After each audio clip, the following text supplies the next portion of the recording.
Azərbaycanda bir neçə gündür Lokko deyilən kənd gündəm olubdur və həmin uşağı artıq bir çox yerlərdə reklama çağırırlar. Uşağı çox məşhurlaşdırıblar. Sıradan bir ailənin övladıdır. İndi uşağın gəlirləri sürətli artır. Yəni nə İlyasa görə, nə o birisinə, bu birisinə. Hamısı öz əziyyətinə görə öz Səbəbkar olmaq lazımdır. İndi bu Qaraqamızı da düzəldin orada bir şəhər dəvətim. Mənə deyir ki, məni çağırırlar. İndi oradan buradan biri deyir gəl 10 manat verim çəkiş elə biri. Dedim getmə.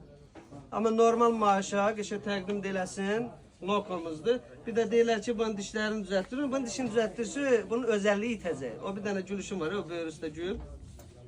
Hə. Onun dişini düzəltsə, özəlliyi itəcək. Onun üçün buradan Beyləqana çoxlu salamlar. Oradan mənim çox dostlarım var. İndi mən də zəng edib xahiş edirəm, amma özünüz öz səhifəsinə, səhifənin adını denən hamı yazsın. Pərvin.2. Pərvin.2. Yazın özünə əlaqə saxlayın, amma xahiş edirəm heç olmasa 800 manatdan yuxarı verin maaş. Sağ ol.